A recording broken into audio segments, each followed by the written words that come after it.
So mga kapatid, kanina napag-usapan natin yung buhay sa Espiritu Santo, buhay ng Espiritu Santo. At nakikita nga natin na nung mga naunang Kristiyano, ito yung normal na buhay Kristiyano. Ngunit ngayon, sa maraming Kristiyano ngayon, hindi na nila alam, hindi na kinikilala. Kung hindi mo alam, hindi mo kinikilala, paano mo isa sa buhay? So maraming mga mabuting tao, mga Kristiyano na at iba-ibang forma yung kanilang pananampalataya, pero maaaring may pagkukulang yung panamang isa sa pinakamahalaga. Kasi maaaring maintindihan natin ang Diyos ay pag-ibig, maintindihan natin ano ba ibig sabihin na tayo naman umibig sa Kanya at mahalin ang ating kapwa. Alam natin lahat yan. Pero napakahirap nga isabuhay ng ganyang klaseng buhay ng tunay na Kristiyano. Kaya napakahalaga yung kapangyarihan na hindi galing sa atin, hindi galing sa kaalaman lang natin, ngunit galing sa Espiritu Santo. At ito ay inaalay naman, inaalok naman ng Espiritu Santo para sa ating lahat. Anong sinasabi ng Biblia tungkol sa Espiritu Santo? Kasi may mga iba't ibang mga propeta na tinawag ng Panginoon para kausapin ang Israel. At isa dito sa mga propetang to ay si Ezekiel. Noong panahon ni Ezekiel, mahina yung pananampalataya ng people of God at that time. Makasalanan sila. Parang walang buhay ang kanilang pananampalataya. Para bang ngayon? Para ngayon, kung tutuusin, maraming Kristiyano dito sa ating bansa, Katoliko, na nasa buhay na hindi sang-ayon sa kagustuhan ng Panginoon. At yung iba naman, sabihin natin, mabuti namang, hindi naman masamang tao yan, pero hindi nga nararanasan yung kapangyarihan na naranasan ng mga naunang Kristiyano. Remember yung nakita natin kanina, Acts 2, na napakaganda ng saksi nila na ipinakikita sa ibang tao, kaya araw-araw nadadagdagan yung mga tumatanggap sa Panginoon bilang tagapagligtas. Ngayon nababawasan pa nga nawawala no? Hindi na naipapasa ng mga magulang sa kanilang mga anak. Tapos yung maraming naliligaw dyan, nasa kadiliman, dahil baka wala naman talaga silang alam, yung mga tulad natin ay hindi naman talaga nagsisikap na deliberately na kunin sila, na ibalik sila, na mapagkilala ang Panginoon sa kanila. So yung nangyayari ngayon, ay yung nangyayari rin doon sa buhay ng mga Israelita noong panahon ni Ezekiel. Ito ang sinabi ng Diyos sa kanila.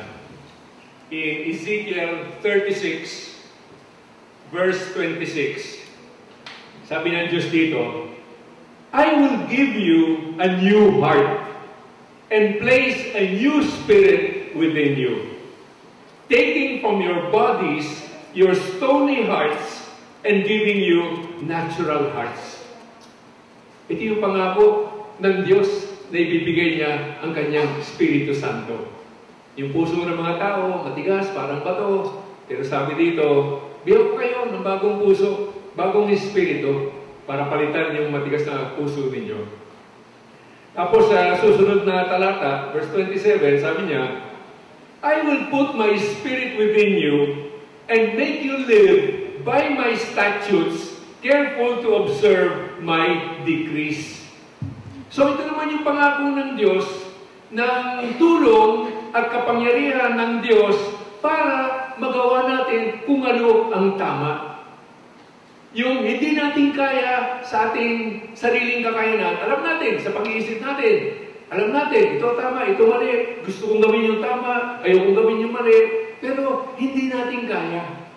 Kaya dito, pinapangako naman ng Panginoon, yun, tutulungan kita. Bibigay ko sa iyo ang kapangyarihan. At yung kapangyarihan na yan ay ang Espiritu Santo. Yung ipinangako ng Diyos sa mga Israelita na ibigay niya ang Espiritu, ito ibinigay ni Jesus sa kanyang mga disipulo. Binigay ni Jesus ang Espiritu Santo sa kanyang mga disipulo. At nakita nga natin sa araw ng Pentecost, bumaba ang Espiritu Santo at hinipo silang lahat at pumasok sa kanilang buhay. Ano nangyayari pag nandyan na ang Espiritu Santo sa atin? Ano nakukuha natin? Meron yung internal dimension, yung nangyayari internally. Meron naman yung external dimension, no? Yung pinagagawa sa atin. Kung sino ba tayo at kung ano ba ang pinagagawa sa atin ng Espiritu Santo. Internally, binibigyan nga tayo ng new nature. No? New nature. At yung kapangyarihang spiritual para nga magbago. Yung bagong puso, yung bagong espiritu, no? Yung para kaya nating maging banal. Yung tawag ng Panginoon sa lahat ng kanyang tao na tayong lahat ay maging banal. Makita natin ito, sabi ni Pablo sa letter niya to the Galatians, chapter 5, verses 16 to 23. Sabi dito, "For the flesh has desires against the Spirit, and the Spirit against the flesh. These are opposed to each other, so that you may not do what you want." So, alam natin kung anong tama. Gusto natin gawin yung tama. Kaya lang, yung laman, hindi natin magawa kung ano nga yung nararapat. But if you are guided by the Spirit, you are not under the law. Now, the works of the flesh are obvious. Ito yung gawain ng laman. Sabi niya, immorality, impurity, licentiousness, idolatry, sorcery, hatreds, rivalry, jealousy, outbursts of fury, acts of selfishness, dissensions, factions, occasions of envy, drinking bouts, orgies, and the like. Yun ang nakikita natin sa buhay ng tao. No? Kilala natin, kaibigan natin, kamag-anak natin, mahal natin sa buhay. Yung iba-ibang nangyari dito Miski tayo, minsan, yung mga things like jealousy, o outbursts of fury, acts of selfishness, ginagawa rin natin yan Pero ito sabi ni Pablo, I warn you, as I warned you before. Binalaan ko na kayo dati. Paulit-ulit na sinasabi ko ito. Kaya, winawarningan ko kayo that those who do such things will not inherit the kingdom of God. Ano kaya ang mangyayari ngayon sa maraming Kristiyano? Na alam natin, itong nangyayari sa kanilang buhay, Kristiyano nga sila, pero di pa lang sila makakapasok sa kaharian ng Diyos. Malaking problema yun. Hindi yun ang gusto ng Diyos. In contrast, the fruit of the Spirit, ito naman yung Espiritu, is love, joy, peace, patience, kindness, generosity, faithfulness, gentleness, self-control. Ibang-iba. Diametrically opposed. Sabi nga sa verse 16, I say then, live by the Spirit, and you will certainly not gratify the desire of the flesh. So ito tayo, tao, makasalanan, meron nandiyan pa yung laman, no? Na prone to sin, kasi yung original sin, yan yung laman, no? The weakness of the flesh. Pero sinasabi dito, para hindi ka bumigay dito sa ninanais ng iyong laman. Nagdadaling ka sa kasalanan. Then, mabuhay ka by the Spirit. Yun yung pag-kontra no? So, sinasabi ng Panginoon, ito nga, gusto nga ibigay sa inyo ang Espiritu, at ito kailangan nyo. Para yung magbago nga kayo. Para magkaroon kayo ng kapangyarihan. Para talagang kayo maging templo ng Espiritu Santo. So, yun yung inward dimension of what we gain sa Espiritu Santo. Tapos pangalawa, may outward dimension, the power to serve. Nakita natin kanina, Acts 1 verse 8. But you will receive power when the Holy Spirit comes upon you, and you will be my witnesses. in Jerusalem, throughout Judea and Samaria, and to the ends of the earth. Magkasama yun eh. No? Hindi pwede na, uy, okay ako, Espiritu Santo, nandito, banal na ako. Pero para sa iyo lang, wala kang pakialam doon sa tao na nasa kadiliman, hindi pwede. Kasi sinasabi ng Panginoon, humayo ka, pahayag mo ang mabuting balita na yan. On the other hand, gusto nga natin na palaganapin ang Ebanghelyo na makilala ng marami pa dyan sa mundo, ang Panginoon Diyos. Pero hindi naman maayos ang buhay natin. Well, pwede may magawa tayong konti kasi kahit na makasalanan, nagagamit ng Panginoon. Pero walang kapangyarihan yan. That's why the two need to go together. At ito siguro, mahahalata nyo, maybe not so much kasi kayo very active church workers dito sa ating parokya.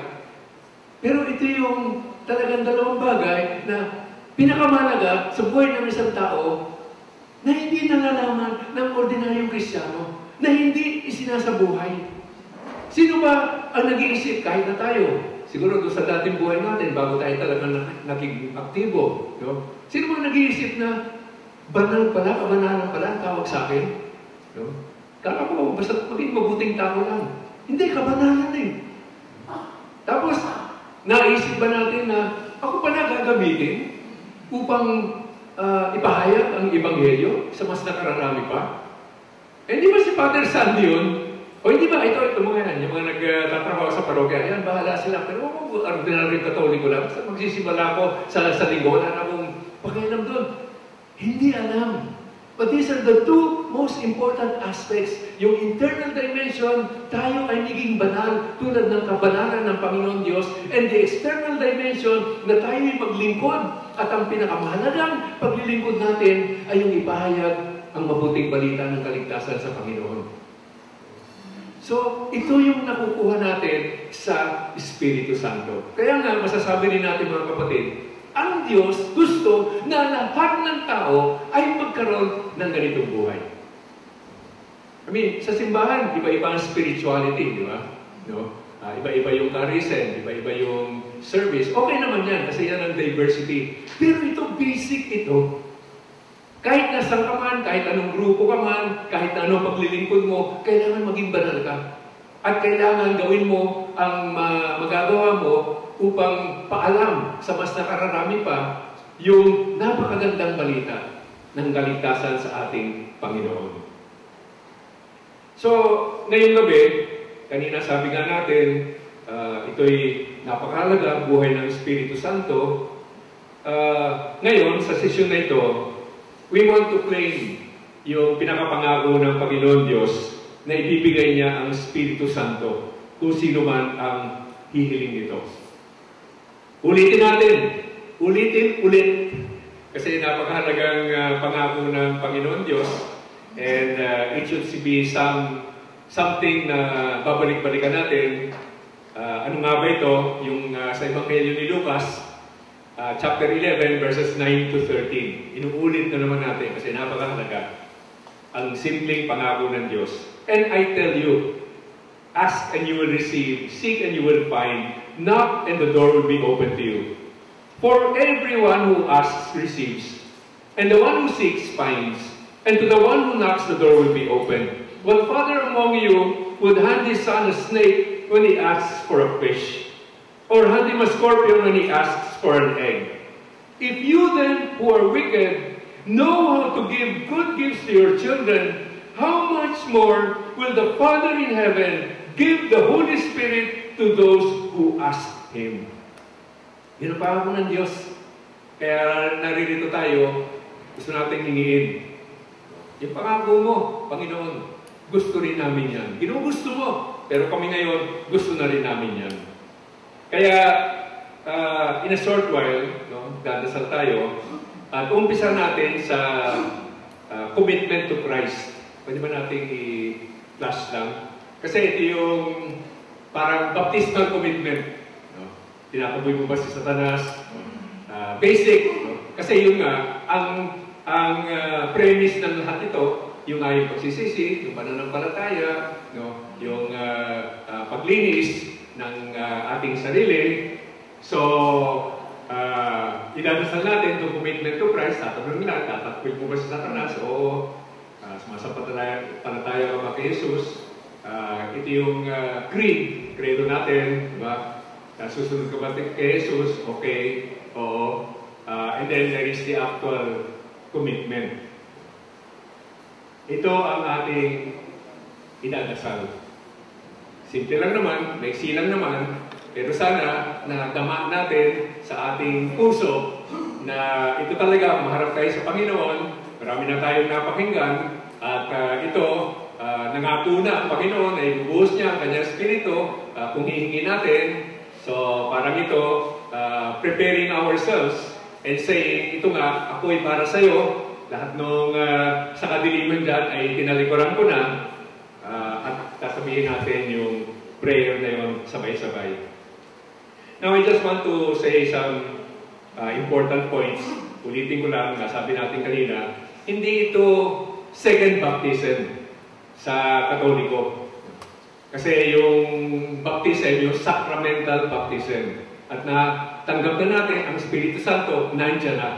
Remember, elektrisidad sa gusali. No? Kaya lang, dahil sa ating pamamaraan sa ating buhay, hindi mapilit ng Holy Spirit. Gusto man niya na gamitin tayo, na gumawa ng talagang mabuti, mabuhay ng mabuti, iba yung mga desisyon natin, iba yung mga priorities natin, hindi niya mapilit. Kaya, dadasal tayo ulit at for the release of the power of the Holy Spirit in our lives. Kasi sumang-ayon na tayo Sinabi na nga natin tinalikuran ko na, tinapit ko sa Satanas, tinatalikuran ko na yung maling buhay, at tinatanggap ko na itong buhay sa Panginoon. Okay, ready na, Panginoon. No? Pwede na, no? Na mapulbil mo yung iyong pangako. So, tinatawag natin na bautismo sa Espiritu Santo, pero yun nga yung ibig sabihin. Turning on the switch. Para magkailaw, para magkaroon ng tunog yung mic, para yung electric fan natin, yan yung kapangyarihan ng Espiritu Santo that is manifest in our actual day-to-day life. Pangalawa, mahalagang punto, si Jesus ang nagbabautismo. Ang team natin dito ay magpe-pray over, pero si Jesus nga, instrumento lang kami. Kaya nga, ang transaksyon, kung pwede natin tawagin yun, between you and Jesus. Kayo at si Jesus. Kaya nga, habang pinagdadasal namin kayo, siyempre, yung isip nyo, yung puso nyo, ano ba yung gusto nyo? Ano ba yung kailangan nyo? Ano ba yung inihiling nyo sa Panginoon? Kayo yun, between you and Christ.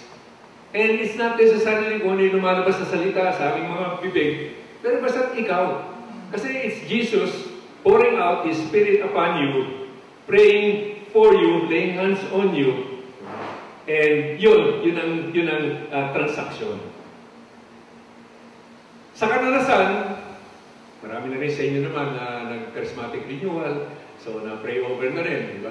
O yung mga ibang mga nag-member ng Focus for Christ, handmaids. Sa kadalasan natin dito, iba-iba yung nagiging karanasan ng tao. Ako, marami na akong nakitang ganyan. Merong umiyak, merong tumawa. Merong sabi nila, feel na feel ko na ang init. Yung iba naman, feel na feel ko ang lamig. So, iba-iba yan. Huwag nating hanapin yung any particular experience at kumisan, o baka madalas pa nga, parang wala kang nararanasan, parang wala kang napipil. Emotions yan Pinag-uusapan natin kanina yung emotions, hindi yan ang mahalaga. Ang mahalaga, nangako si Jesus, harap tayo sa Panginoon, hihingi natin ang bagong buhay, at umaasa tayo na yun nga, ibibigay nga ng Panginoon muli sa atin ang Kanyang Espiritu Santo. Tapos nandiyan yung mga kaloob. Kasi together with the Holy Spirit, yung mga kaloob na inaalay niya sa atin, beyond the 9 gifts, sabi mo may ibang listahan pa sa Biblia ng mga kaloob ng Espiritu Santo, pero beyond that, ang Panginoon kasi hindi madamot Talagang gustong ibuhos ang lahat ng biyaya, ang lahat ng grasya, ang lahat ng kaloob. Kaya kayo rin, habang nagdadasal tayo, alam nyo kung ano ang kailangan nyo. Hindi namin alam. Tsaka kahit na alam namin, baka hindi tayo, wala tayong oras sa bawat pangangailangan ng isa, pagdadasal natin. So kayo na naman yun, transaction naman yun between you and the Lord Jesus Christ. Anong kailangan nyo? Kailangan nyo maging banal, mas banal. May distraction pag prayer life, sana mas maayos yun. Tapang, lakas ng loob, para isabuhay talaga ang buhay Kristiyano. Yung lakas para ma-resist natin yung tentasyon. Kailangan ko na mas matuto, higit pa, tungkol sa Diyos. Kasi marami pa siyang gustong ituro. Kung ano man yun. Kahit na yung mga practical na yung aking anak, yung aking asawa, yung aking trabaho, nasa puso mo na yun. Nasa pag-iisip mo na yun. Kung ano yung kailangan, ay pinagdadasal mo yun. But then at the same time, i-remind ko lang kayo, yung gifts of the Holy Spirit, the charismatic gifts of the Holy Spirit. Kasi yung gifts na yun, yung 9 gifts na natignan natin, are gifts for service. Are gifts for service. Kaya ka binibigyan nun para ikaw ay makapaglingkod. Di ba? Wisdom. Para mapaglingkuran mo yung humihingi ng abiso sa'yo. Hindi alam ko anong gagawin. Ayun, binigyan mo ng magandang abiso kasi galing sa Panginoon Diyos. Yung knowledge, o yung mga nagtuturo, yung mga theologians, para tayo na hindi nakakakuha ng ganong kaloob, ay matuto, no? sa simpleng pagpapaliwanag nila. Yung gift of healing, yung gift of miracles, kung hayaan man ng Diyos na meron kayong ibalik sa buhay, yung namatay na. Service yun sa kanyang pamilya. So all of these are gifts of service para tayo makapaglingkod. Kaya, let's be open to all of it. Wisdom, knowledge, faith, healing, miracles, prophecy, discernment of spirits, tongues, interpretation of tongues. 9 gifts, charismatic gifts in 1 Corinthians 12. At maging bukas tayo kung ano man yung gustong ibigay ng Panginoon. Pwede ka rin, sabi ko kanina, pwede mamili kasi depende kung ano pangangailangan mo. No? Kung ikaw ay nagtuturo ng katekismo sa ating parokya, baka maganda rin yung gift of knowledge. Kung ikaw ay counselor, no? Sa ating parokya o sa paaralan, kung ka nagtatrabaho, maganda yung gift of wisdom. Kung ikaw doktor, gift of healing. So, pwede natin hingin yun, pero at the end of the day, sabi natin, ikaw pa rin ang bahala, Panginoon. Kung ano yung gusto mong ibigay sa akin. Kasi mas nalalaman mo kung anong nararapat, ano ang tawag ko, no? Tawag mo sa akin, anong pinagagawa mo sa akin sa mundo. Ako'y instrumento mo lamang, kaya nasa sayo ang pasya, nasa sayo ang desisyon. Habang nagdadasal tayo, merong mga some important attitudes ba para mas maganda yung ating prayer session. Una-una, relax lang. Kasi minsan pag pinag-uusapan yung Espiritu Santo, yung kapangyarihan, yung bababasa yung Espiritu Santo, yung speaking in tongues, parang pwede tayo maging apprehensive. Relax lang tayo. Kasi the more relaxed we are, the easier it is na tanggapin ang kaloob ng Espiritu Santo. Kaya nga, miski yung ating posture, kasi kadalasan, kung ano yung physical posture natin, that translates into yung ating mental and emotional posture. Kaya mamaya, nakaupo lang naman kayo, huwag lang kayong matutulog, nakaupo lang, pigit ang mata, tapos lagay lang natin ang kamay natin dito sa ating lap at nakabukas. Kasi posture nga yan hindi nga namimilit ang Espiritu Santo Kung masyado tayong tense, wala, miski pa paano, walang may lalagay na kaloob dito na regalo, tense nakasara Kaya open, posture of openness. Pero para relax, dun lang sa ating lap. Relax lang. Pangalawa, huwag nga tayong matakot. Kasi nandyan ang Panginoon, kasama natin ang Panginoon. Where two more or more are gathered in His name, nandyan siya. So, alam naman natin, alaman na natin na mahal niya tayo. Kung ibinigay na ng kanyang buhay, ibibidhot pa ba niya? Kung ano pa man, hindi Kaya nga, ngayon, gusto naman niyang maranasan natin ang kanyang pagmamahal sa bagong pamamaraan. Tapos, sabi nga kasi natin kanina, iba-iba ang karanasan ng tao habang sila ay pinipray over. So, huwag tayo maging concerned masyado kung ano man. No? Just respond to the promptings of the Spirit. Kung wala.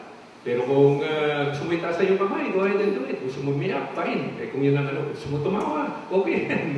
Gusto mo lumuhod, pwede rin. Bahala yung leading mo sa Espiritu Santo.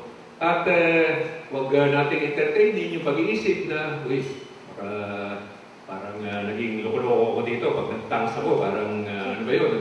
Ano ba ang iisipin? No, just let it go.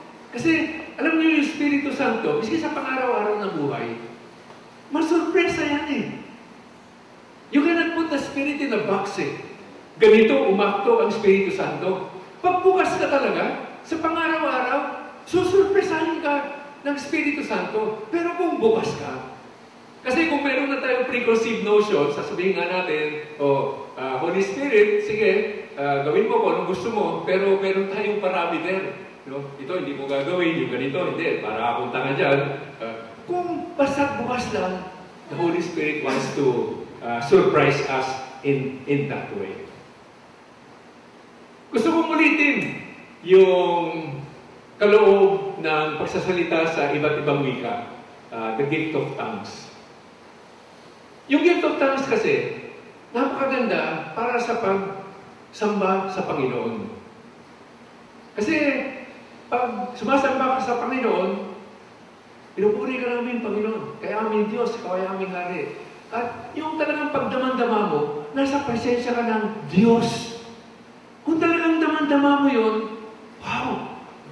Parang hindi ko alam kung ano aking sasabihin. No? At wala na akong masabi. That's when the gift of tongues is very helpful. Kasi nagtatangs tayo, hindi natin naintindihan kung ano sinasabi natin, pero kumukonekta. Tatandaan pa nyo, yung ating spirito sa spirito ng Panginoong Diyos. Kaya, it's very, very wonderful for our life of prayer, for our life of praise. At siyempre, kaloob nga yan ng Diyos, kaya importante yan, mahalaga yan, and God wants you to have this gift. Ang problema tayo, minsan, ayaw natin kasi medyo strange yan Ano ba yan? Pero gusto ng Diyos na maranasan natin yan. Kaya nga, during our prayer time, tulungan ninyo, kasi kung sinasabi nga natin yung posture, di ba? No, kung talagang masyado kang tense, ganun ka, mas mahirap lagyan ng kaloob. So, kung ano man yung posture natin, no, yung physical, kahit na mental, nakakatulong yan to yield to the Spirit. Kaya nga, there will be a point when pinagdadasal namin kayo, pagtapos na hingin natin ang pagbuhos ng Espiritu Santo sa ating mga buhay, ay hilingin natin na bigyan tayo ng gift of tongues. We ask in faith. I will ask for you, pero sana sa puso nyo, hinihingi rin nyo. Pero as part of the expression na nagko-cooperate tayo sa gawain ng Diyos, we try to yield to the leading and the prompting of the Holy Spirit. Ano ibig sabihin? Simple lang. Buksan niyo ang bibig niyo. Kasi kung speaking in tongues na, pero parang yung clenched fist ba, yung ito naman, yung bibig. Parang nanong gawin niya, basta hindi pwede. So, there will be a point na just open and speak out. Mag-umpisa tayo na pupurihin lang natin ang Panginoon, ikaw ang aming Hari, ikaw ang aming Diyos. No? And then later on, allow it. No, kung linilid ka ng Holy Spirit, kung ano man ang lalabas sa iyong bibig, at kadalasan yan, isipin mo, meaningless sounds yan, la, lo, kung ano pa man yan, pero ang mahalaga na we are yielding to the work of the Holy Spirit, and the Holy Spirit can take over at ipo-form niya kung ano man yung inaalay natin sa Kanya into the gift of tongues. Siguro isang analogy, nandyan yung mga kotse nyo sa labas, pag subukan mong i-turn yung steering wheel, matigas yun eh. Pag nakaparada lang, matigas yun eh. No? Pero pag itulak mo at umaarya na siya, mas madali na. Di ba? So parang ganun yun, na we're allowing the Holy Spirit, kasi we cooperate, we open our mouths, we say even parang meaningless sounds, no? That the Lord can use. Huwag natin analyzing kung ano ba yung lumalabas sa bibig ko. Kasi basta tino-offer lang natin sa Panginoon at bahala nga siya kung anong gusto niyang gawin doon. I-resist natin yung tentasyon. Sasabihin ng demonyo, ikaw lang yan. Gawa-gawa mo lang yan. Hindi nga natin alam yung pamamaraan ng Diyos eh. Kung minsan yun nga, nasabi ko, mag-cooperate tayo, sa gawa-gawa nga natin yun. Pero yun ang gagamitin ng Panginoon. Yung mga charismatic renewal na, ewan ko narinig nyo kasi nung pa sa charismatic renewal, ito yung storya na kumakalat. Isa sa mga storya na kumakalat. Kasi yun nga, meron silang Life in the Spirit seminar, so pray over. Then pinag-uusapan yung praying over, bautismo ng Espiritu Santo, tapos yung kaloob ng Espiritu Santo, tapos nga yung gift of tongues. So, nung pray over yung grupo, lahat sila, except for one person, nagkaroon ng gift of tongues. So, wala yung isa. Yung mga kasamahan niya, gusto nila siyempre, maranasan rin niya. Kaya every time, linggo-linggo, pag mag-meeting sila, mag-prayer assembly, bago mag-umpisa pa man, sabi nila sa kanya, umapo ka dyan, magdadasal ka namin, para makakuha ng tongues. Tuloy-tuloy yan. Wala. No? Siguro hindi siya masyadong open. No? Wala. Kaya nga, after a few weeks of that, medyo nahiya na siya. Kaya sabi niya, next time na i-pray over, pepekin ko na lang. Sabi kong ano. So yun, inupo nga siya, no? Pinagdasal siya, tapos yung ano, at some point, sabi niya, chinga-chong. Nagsalita siya. Yung mga kasama niya, praise the Lord! Purihin ang Panginoon ngayon, finally ang ating kapatid, nagkaroon ng gift of tongues, hallelujah! Siyempre, nag-guilty siya, no? Nagpe-praise the Lord yung kasama niya, ninoloko lang niya sila, no? Finetake lang pala niya. Kaya medyo nahihiya siya, tumayo siya. Talagang nahihiya ako, mga kapatid. Sorry talaga, ha? Pero hindi naman talaga ako nakakuha ng gift of tongues kasi pinetake ko lang yun, sabi ko lang yun. At that point, merong nasa likod na tumayo, Chinese. Sabi niya, I'm sorry, brother, but you were praising the Lord in perfect Mandarin. Totoong istorya. At least yun ang kumalat doon sa charismatic renewal. So, di ba, akala niya, tsaka sa totoo naman, medyo parang pinipake niya, pero nagagamit na rin ng Panginoon. At so, and giving him that gift. So, to sum up, sana gustuhin natin kung anumang kaloob ng galing sa Espiritu, at kasama na dyan itong kaloob ng pagsasalita sa iba't ibang mga salita, sapagkat galing sa Diyos yan, at hingin natin in faith, naniniwala sa Panginoon, na kung anong mahalaga sa Kanya, sana maranasan din natin yun, and then we cooperate with the Spirit of God by opening our mouths and speaking out. So mga kapatid, naririto na tayo, gusto nating turn on the switch. Diba?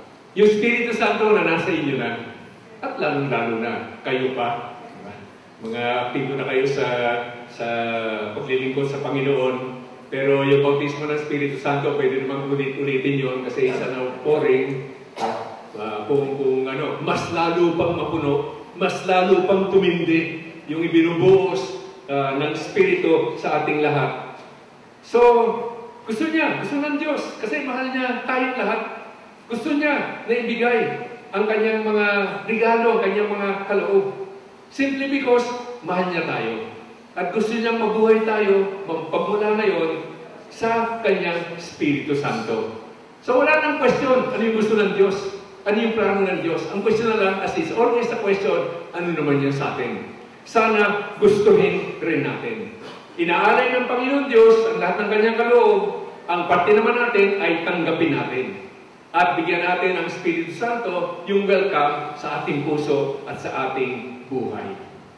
Okay, yung ating sesyon na pagdarasal, ang gagawin nga natin, unang-una, tatayo tayong lahat, tapos kakantahin natin yung Create in Me. Titignan ba niyo yung words? Ang ganda no? Create in me a new heart, a new spirit. Tama-tama doon sa ating hinihiling sa ating Panginoon. So habang kinakanta natin yon, make that an offering. Kasi yung kanta, dasal rin yun So lalo-lalo na kung swak na swak yung words ng kanta, napakaganda. So we will sing that, Create in Me. Tapos, gawin natin yung commitment to Christ na pinakita natin dito. Tatanungin ko kayo, yung tatlong tanong, sagutin natin ng malakas, no? Yung sagot na nandun. Tapos sabay-sabay natin idadasal yung short prayer. And then after that, just remaining in your seats, we'll pray for you for the baptism in the Holy Spirit. Okay ba, mga kapatid? Tumayo na po tayo. At tayong lahat ay nananatili sa presensya ng ating Panginoon na tunay na nagmamahal sa atin at gustong punuin tayo ng lahat ng napakaganda, napakabuting bagay na nanggagaling sa Kanya, lalong-lalo na ang kaloob ng Kanyang Espiritu Santo. Alam natin na tayo ay makasalanan. Alam natin na madalas sumusuway tayo, malayo tayo sa Kanya. Ngunit ngayon sana, pinagsisisihan natin ang lahat na ito sa ating mga puso at gusto nating dasalin itong kantang ito at sabihin nga sa Panginoon, create in me a new heart and give me a new spirit. Create in me.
masamang gawain? Sumasampalataya ka ba na si Jesus ay anak ng Diyos, na namatay siya upang mapatawad tayo sa ating mga kasalanan at muli siyang nabuhay upang magkaroon tayo ng bagong buhay? Susunod ka ba kay Jesus bilang iyong Panginoon? Kung ano na naging tugon nyo, mga kapatid, ay idasal natin itong ating commitment to Christ. Sabay-sabay po tayo. Panginoong Jesucristo, hanggang ko na maging iyo na, magmula ngayon. Nais ko na makawala sa kadiliman at kay Satanas, at ibig ko na makapasok sa iyong kaharian at maging bahagi ng iyong mga tao. Tatalikdan ko ang lahat ng mga maling gawain at iiwasan ko ang mga bagay na mag-aakay sa akin sa pagkakasala. Hinihiling ko po na ako'y iyong patawarin sa lahat ng aking nagawang pagkakasala. Iniaalay ko sa iyo ang aking buhay at nangangako ko na sundin ka bilang aking Panginoon. Hinihiling ko na bautismuhan mo po ako sa Espiritu Santo. Amen. Mga kapatid, punatag po tayo. So, relax lang. Sara natin ating mga mata, ilagay natin ating mga kamay dito sa ating lap, at bukas palad, at pagdadasal namin kayo para dito sa ating bautismo sa Espiritu Santo. Panginoon, pinupurit, pinasasalamatan ka namin. Nararito ka na tinawag mo kami sapagkat gusto mo na ibuhos sa amin lahat ang kabuuan at kapunuan ng iyong pagmamahal. At inayaan mo rin, Panginoon, na kahit na kami makasalanan, narito kami sa iyong presensyang banal. At hindi lang yun, alam namin, Panginoon, na pag kami ay umalis na, umayo na sa lugar na ito bukas, ay gagamitin mo kami bilang instrumento ng pagpahayag ng iyong mabuting balita ng kaligtasan para masanas na kararami pa. Nararapat lang, Panginoon, na purihin namin kayo sapagkat tunay na kayo ang aming Diyos, kayong hari ng aming buhay. Kayo lang ang mahalaga para sa amin. Kayo yung dakilang Diyos na nagmahal sa tulad ko, sa tulad naming lahat. At kaya doon, kahit doon lang, Panginoon, talagang pinupuri ka namin. Panginoon, naririto kami sapagkat ikaw ay nangako na kung ano man ang hihilingin namin, ibibigay mo. Kung umato kami, bubuksan mo ang pinto at ibubuhos mo ang iyong Espiritu Santo sa iyong mga anak. Ito ang gusto mong mangyari. At alam naman natin, pag yan ang plano mong gawin, nandiyan naman ang kalaban. Hindi nawawala ang kalaban. Kahit nandito, na nasa ilaw, kaming lahat, nandiyan pa rin napapaligiran ng kadiliman. Kaya, Panginoon, humingi rin kami ng proteksyon laban sa demonyo. At kung meron man na ayan, nandyan sa luklukan dyan, na nag-aabang, ay tinataboy namin lahat ng mga demonyong yan. At hinihiling namin, Panginoon, na gwardyahan niyo kami. Ilagay niyo ang inyong mga anghel na nakapaligid sa aming lahat. Pinoprotektahan kami para hindi makalapit nga ang demonyo. Para hindi sabihin sa amin na ano ba yung inaasahan namin. Gawin na magduda kami. Gawin na hindi kami tunay na bukas loob sa lahat ng ibibigay mo sa amin. Taboy po nyo ang mga demonyong yan. Bigyan nyo kami ng proteksyon. Cover us, Lord, with your mantle of protection para yung fiery darts of the enemy cannot get near us. Panginoon,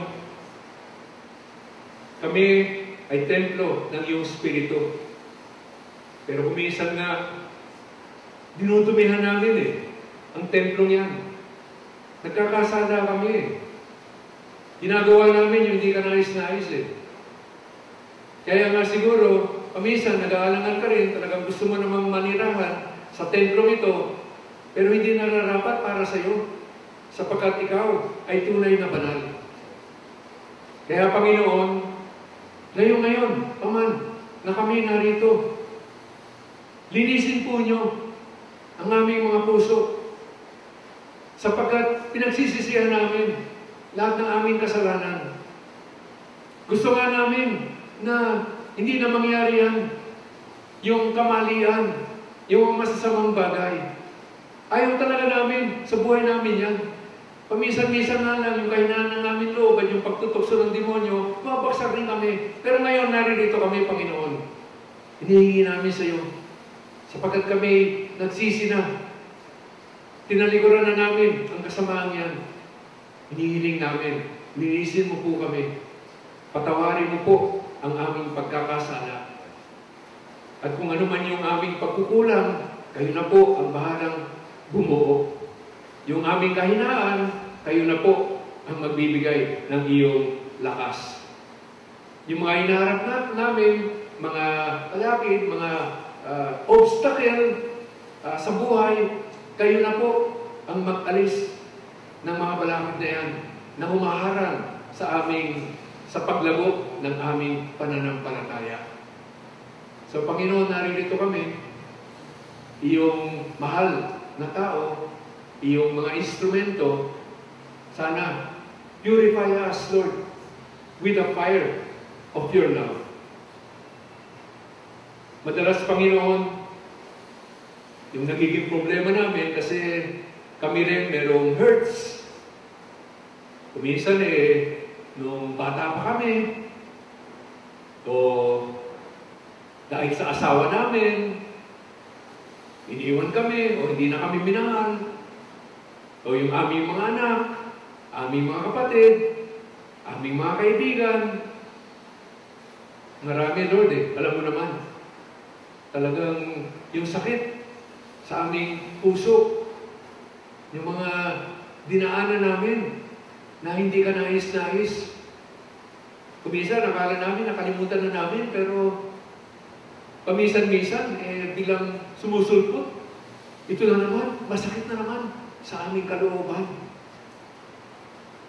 Panginoon, inaalay rin namin ito sa inyo. Bahala na po kayo, Panginoon. Kayo lang naman ang maaring maghilom diyan sa mga nasa puso namin. Bigyan po nyo kami ng inner healing. Kayo lang naman ang talagang nakakaintindi at nakakaalam. Ano ba yung mga bagay-bagay? Ano ba yung mga problema? Ano ba yung kuminsan din namin maintindihan? Bakit dahil may ganito kami umakto?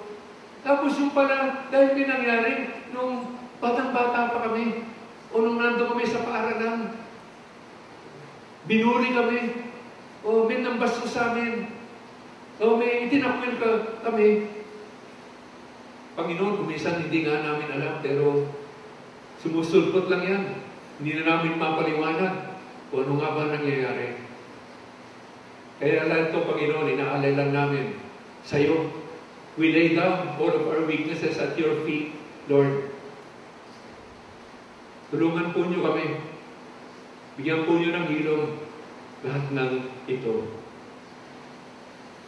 At Panginoon, naririto nga kami sapagkat ikaw ay nangako na ibibigay mo ang iyong Espiritu Santo sa lahat ng humingi. Naririto kami, hinihingi namin, Panginoon. Ano pa man ang sitwasyon ng buhay namin, kung kami masyadong makasalanan pa, hindi lang alam ng mga kasama namin. Kung kami, iba yung akto namin pag nandiyan sa parokya, iba pag nasa bahay, iba pag nasa tanggapan. O kung kami ay Okay na naman, wala naman siguro makakapagpintas, pero kulang pa sa kabanalan. O kung kami ay patungo na nga, lumalakad na nga, tuloy-tuloy na nga sa kabanalan, pero sa ninanais ng puso namin, kulang pa eh.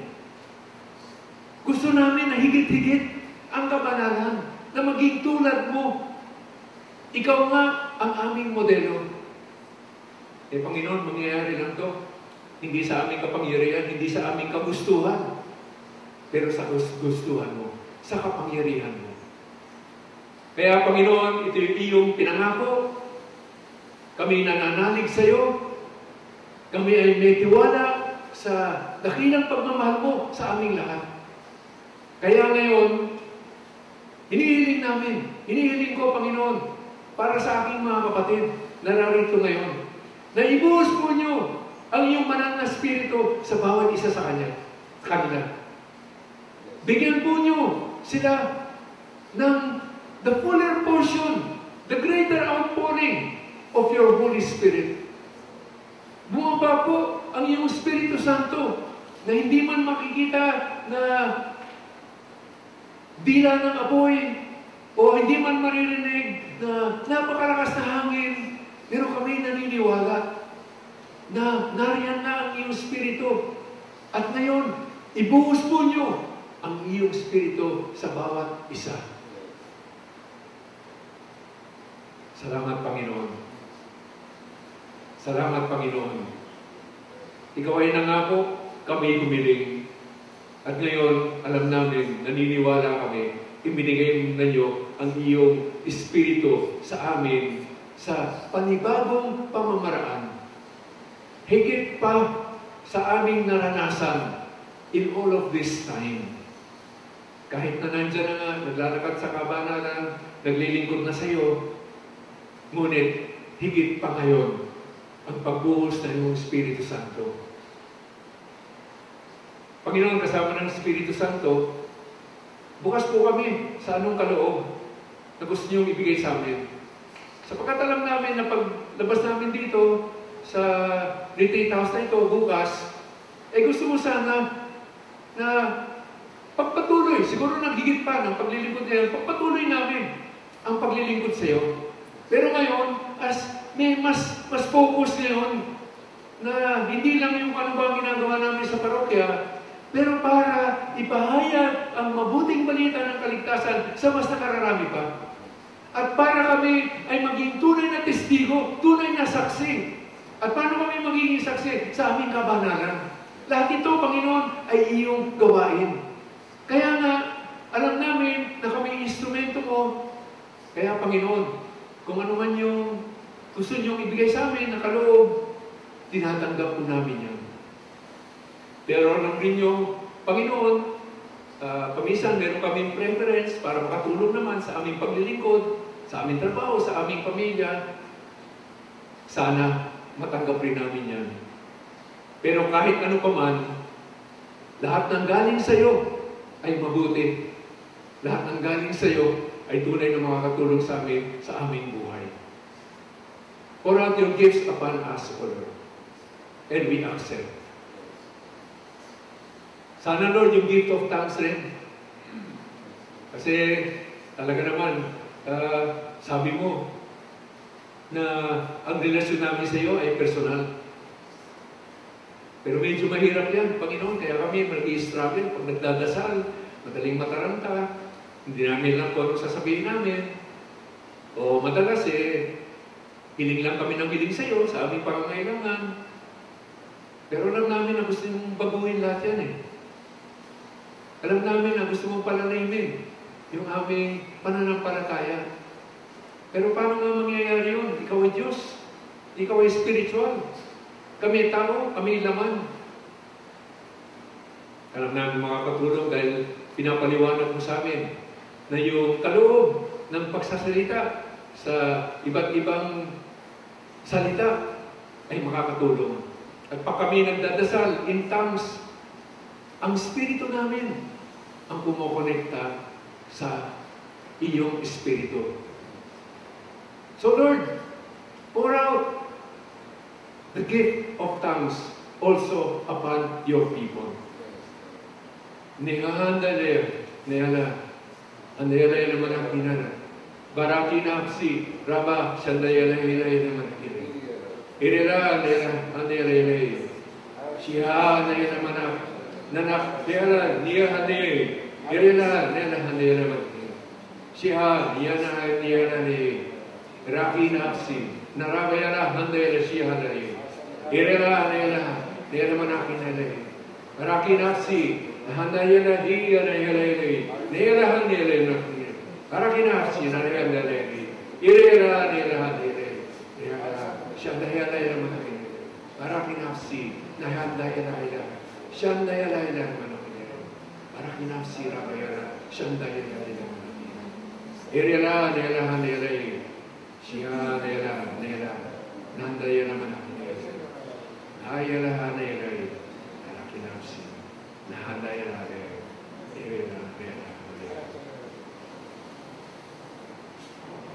Salamat, Panginoon. Salamat sa pagbuhos ng iyong Espiritu Santo. Salamat sa mga kaloob na ibinibigay niyo sa amin. Salamat dito sa napakagandang pagkakataon na mas lumago ang aming pananampalataya at magkaroon kami ng lakas na magpatuloy sa tuwid na daan ng kabanalan. Salamat, Panginoon, sa kagandang loob mo sa iyong pagmamahal sa amin na wala kang hindi ibinigay at buhay mo mismo ay binigay mo sa amin. Panginoon,